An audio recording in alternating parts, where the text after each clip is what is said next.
Hi guys, it's Sophie, and so now we're going to be doing my non-fiction side of my July wrap-up. Now we'll start with my thoughts on the medical side of things. So the first one I have to talk about is It's All in Your Head by Suzanne.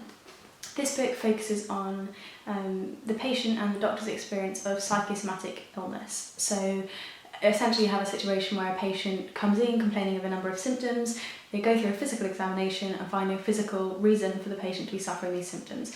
Then it would be classed as psychosomatic. It's talking about the experience of both the doctors and the patients in this situation, in that it's quite frustrating for both sides.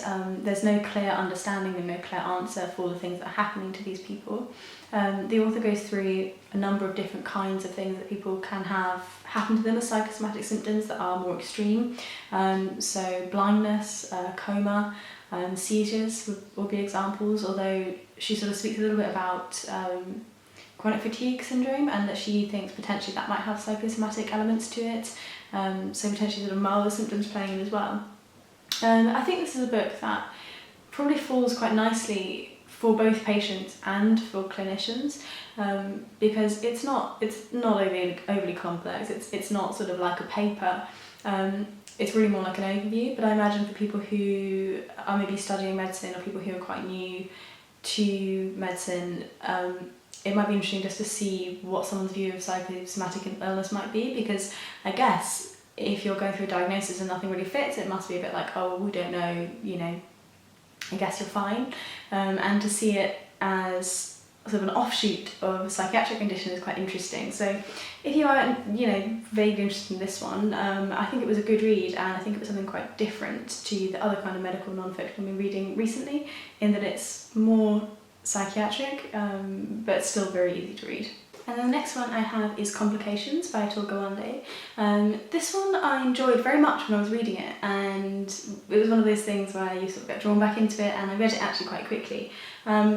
But sort of thinking back on it in retrospect, I think that it is quite PC. So it sort of talks about a number of different things. It kind of talks about the moral and ethical judgment of doctors and in particular surgeons, starting from when you first sort of are allowed to do something to a patient. So he is talking about putting in a central line and how he was just rubbish at it, and it terrified him and he didn't want to do it because he knew all the risks, and that he was sort of said, you have to do it anyway. Through up to sort of whose decision is it as to what treatment patients have, whether that's the doctor with the knowledge that they have or the patient with the sort of knowledge of how that will affect them personally. So it was interesting, and I think each chapter and each section were really engaging, and the whole book was very easy to read, very easy to ingest. But I actually think they probably would have done better as articles than as a book, because whilst I felt it flowed well, it's hard. I don't think I had any particular issue with it. I just think each argument was interesting alone, but I don't think they flowed as well as I would have liked them to have. I didn't feel as though there was sort of a coherent storyline as I have done with other books that I've read. I think this is one that you could dip in and out of quite easily and not lose much, and for me as a book that sort of loses something.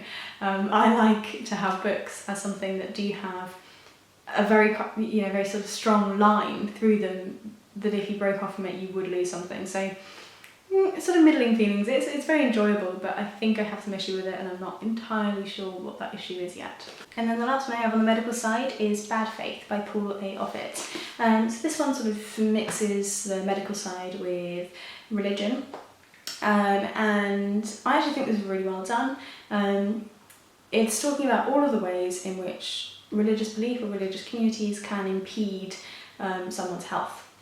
So this might be talking about sort of anti-vaxxers, so people who don't think that it's right for their children to be vaccinated. It might be talking about sort of Jehovah's Witnesses and blood transfusions. They also spoke about the traditional route of circumcision and the issues that have been had there. It's fairly graphic, so I'm not going to talk about it right there, but if you want to Google New York rabbis orthodox circumcision medicine, you'll probably find what it is I'm talking about. And I do think this was really well done. I personally have heard pretty much all of these stories already, because I follow quite a lot of sort of atheist and sort of humanist podcasts and YouTubes that speak about these kind of things. So they get lost in a kind of shock to me because they were all old stories. But I do think it was done well, and I think if you have never sort of explored this at all, and you're interested to see the ways in which some religious communities and some sort of fringe religious communities can impede on the health and safety of their children and the sort of medical goodwill of the society in general, I suppose, then I think this would be a really good place to start. It's fairly sort of small as well, and very, very readable. I need coffee. It's too early. It's a Sunday morning and I was up at like 6:30. I don't know what happened to me, but coffee is required to keep talking, I think. Okay, and then the next one we have is Chavs by Owen. So this, I guess, would be a sort of political one, and this book focuses on the UK sort of experience of the working class, and about what the views are around the working class, what power the working class have, the problems in the imbalance of power in UK society. So a fair amount going on.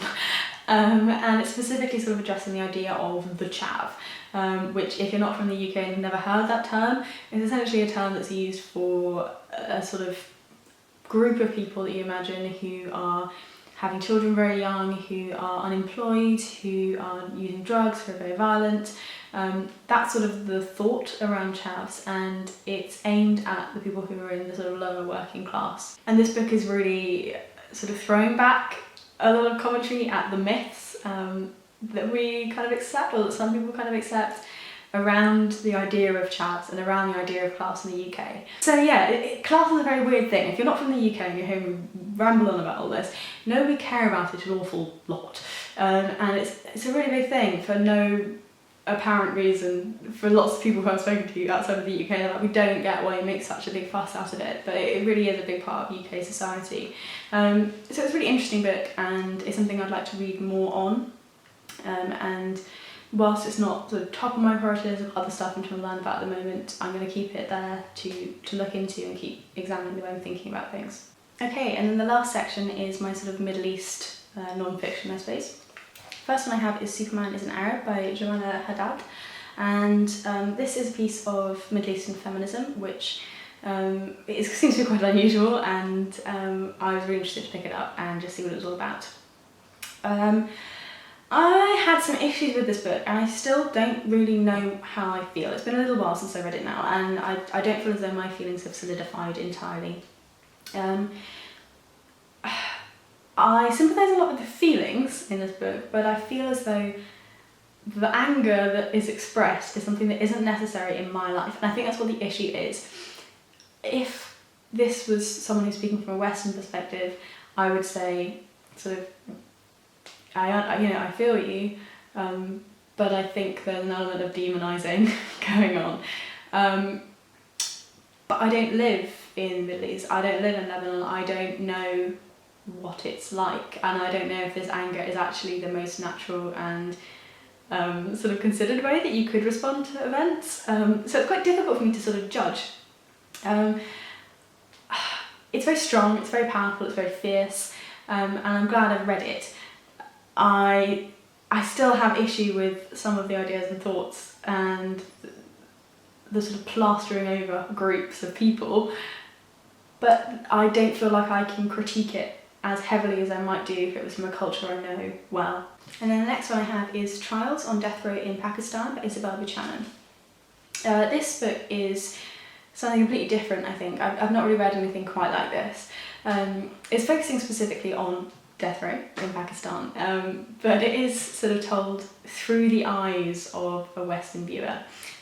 So the individual who wrote the book practiced law and sort of studied law in Glasgow, and then went to Harvard to do some study afterwards, but very much in the sort of UK and US, and then chose to go and work in Lahore and sort of try and work with death row inmates there.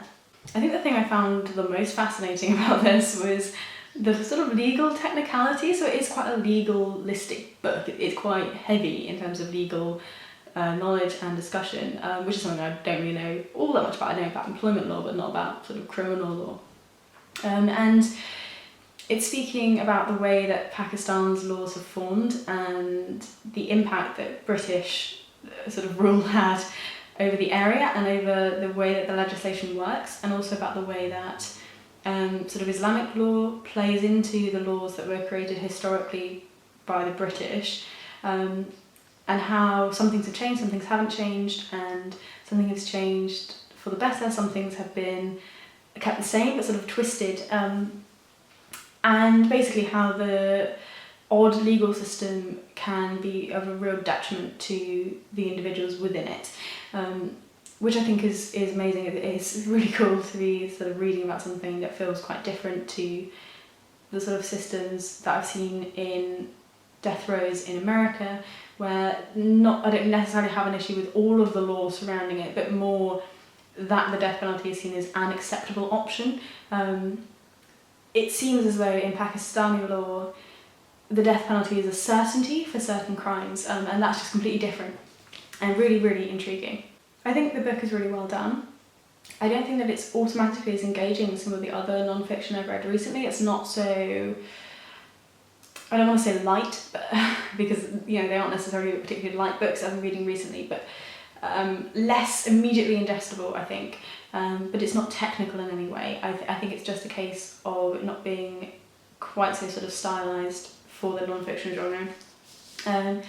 But it's such a sort of unique take on human rights and exploring the ways in which international law plays in, and the ways in which law forms in places that have had different kinds of rule and different kinds of power over the years. So if that sounds of interest to you, then I would say go and pick this one up. I think it's really different, and it's certainly made me think an awful lot.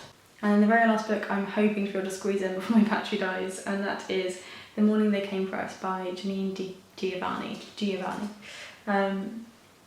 Jen spoke about this very well on her channel, and I will link her video for you, because I think she probably does the book justice more than I'm going to be able to here. This book is a really searing picture of the war in Syria.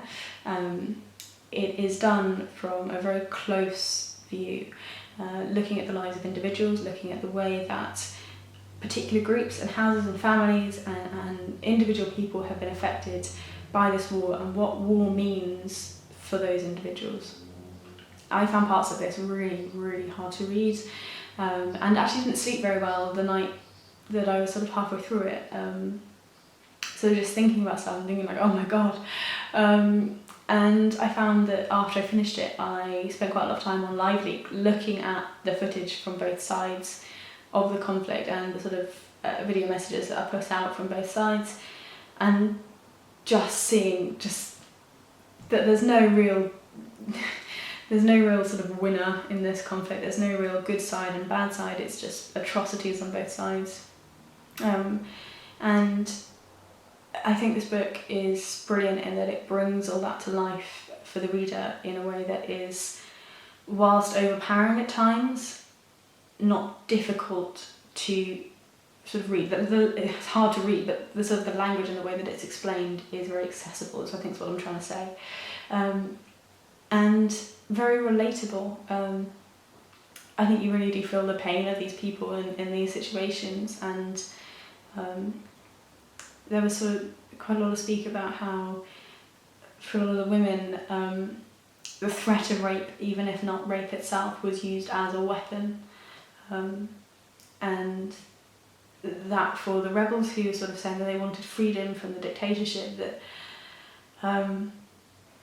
that was being used against them, like their message was being used against them, so they would be being beaten or raped and being asked, how do you like your freedom? And it's just appalling. Like, I'm getting a bit emotional talking about it now, and I'm trying not to, but I think that's kind of what this book does.